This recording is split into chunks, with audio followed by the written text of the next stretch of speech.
Family, তো আমি অনেক দিন পর তোমাদের সঙ্গে আবার এসে গেছি। তো একটা ভিডিও শেয়ার করব। এই ভিডিওটা আমার মেয়ে হওয়ার আগের একটা ভিডিও। তো দেবো দেবো করে দেওয়া হচ্ছে না, প্রায় 1 বছর হয়ে গেল। ভিডিওটা পোস্ট করাই হচ্ছে না, শুধু পড়ে আছে। যার জন্য আমি ভাবলাম আজকে তোমাদের সঙ্গে শেয়ার করি। এই দেখতে পাচ্ছ, আজ বিরিয়ানি করব, সব প্রিপারেশন নেওয়া হয়ে গেছে।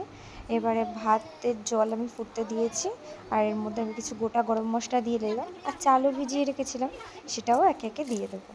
আর তার মধ্যে তোমরা দেখেই নিয়েছো, ওখানে আমি আলু কেটে রেখেছি, পেঁয়াজ, আদা, রসুন, সমস্ত কিছু, গোটা গরম মশলা যা যা লাগে, আতর, কেওড়া জল, গোলাপ জল সবই আছে।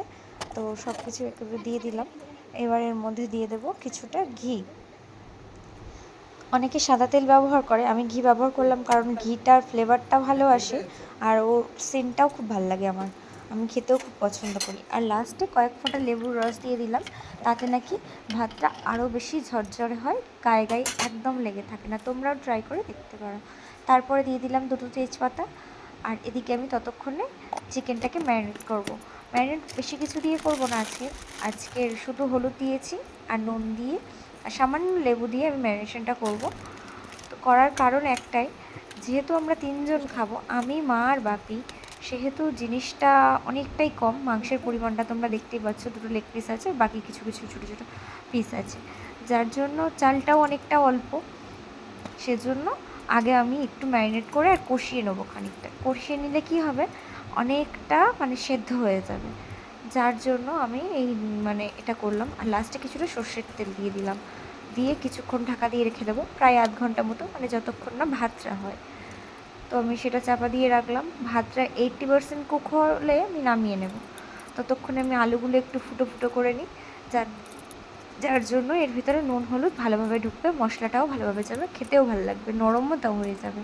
তো আমি যার জন্য একটু একটু করে ফুটো করে দিলাম, তোমরা দেখতেই পাচ্ছ। আর সাইডে ডিম রেখেছি, কারণ চিকেনের সঙ্গে আমরা একটা করে ডিমও খাবো, যেমন আর কি দোকান থেকে কিনতে পাওয়া যায় না, একটা করে ডিম থাকে, আবার চিকেনও থাকে সেই রকম। তো দেখতে পাচ্ছ আমি ভাতটা তুলে নিচ্ছি। ভাতটা 80% কুক হয়েছে, তোমরা দেখলেই বুঝতে পারবে। আর এটা চালটা কত সুন্দর গোটা গোটা আছে, দেখো একদমই ভাঙেনি। আমি ঝাঁঝরিতে করে তুলে নিচ্ছি। এই দেখো কত স্মুথ হয়েছে, দেখতে পাচ্ছ, কারোর সঙ্গে কেউ লেগে নেই। তো আমি একে একে ভাতটা তুলে নিই। আর তোমাদের আমার ভিডিও কেমন লাগছে অবশ্যই জানিও, ভালো লাগলে লাইক কমেন্ট শেয়ার করে দিও। আমি জানি তোমাদের সঙ্গে অনেক দিন কানেক্ট নেই, কারণ আমাকে তো আমার মেয়ের দিকটাও দেখতে হবে, তাই না? কারণ সে এখন ছোট, তাকে সময় দেওয়াটা আমার মেন প্রায়োরিটি। যার জন্য ভিডিওর সঙ্গে অনেক দিন কানেক্ট হয়ে থাকতে পারিনি। তো তোমরা যেমন আগে আমার পাশে ছিলে, তেমনভাবেই থাকার চেষ্টা করো। আশা করি তোমাদের আমার ভিডিও ভালো লাগবে। আর ভালো লাগলে লাইক কমেন্ট শেয়ার করে দিও, বলেই তো দিলাম। এবারে দেখো কড়াইতে কিছুটা সর্ষের তেল দিয়ে দিলাম, গরম হয়ে গেলে আমি আলু দিয়ে দিলাম। আলুটা দিয়ে সামান্য কিছুক্ষণ ধরে ভাজা ভাজা করে নেবো, একটু লাল লাল করে ভেজে তারপরে এটাকে সাইডে তুলে রাখবো। চলো তোমরা দেখতে থাকো।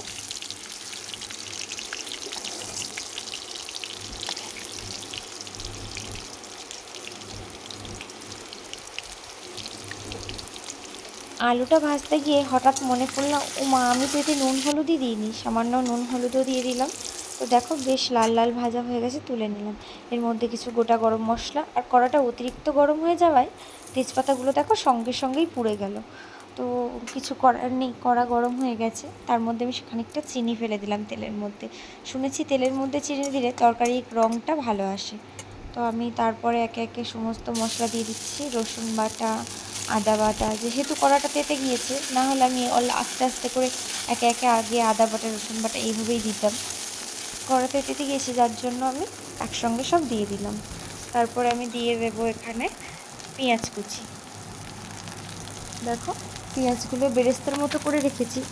আর সত্যি কথা বলতে আমি বেরেস্তাটা করতে ভুলে গেছি, যেহেতু অনেকটা তেল ছিল, প্রথমের দিকে আর একটু তেল দিয়ে বেরেস্তাটা করে নিলে ভালো হতো। তারপর লঙ্কা গুঁড়ো, হলুদ গুঁড়ো সব কিছু দিয়ে দেখো আমি কষিয়ে নিচ্ছি মাংসটাকে। তবে ভেবো না বেরেস্তা আমি করবো না, বেরেস্তা আমি করবো লাস্টে করবো। মাংসটা ভালো করে কষিয়ে নিই।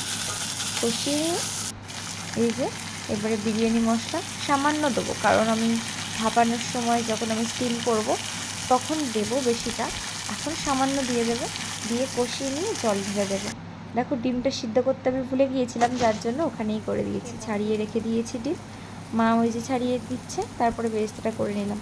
আর আমি না মাঝের ভিডিওগুলো নিতে একদমই ভুলে গিয়েছিলাম, যার জন্য একেবারে ফাইনাল লুকটা দেখাচ্ছি। কত সফট হয়েছে দেখো, আর কত সুন্দর হয়েছে।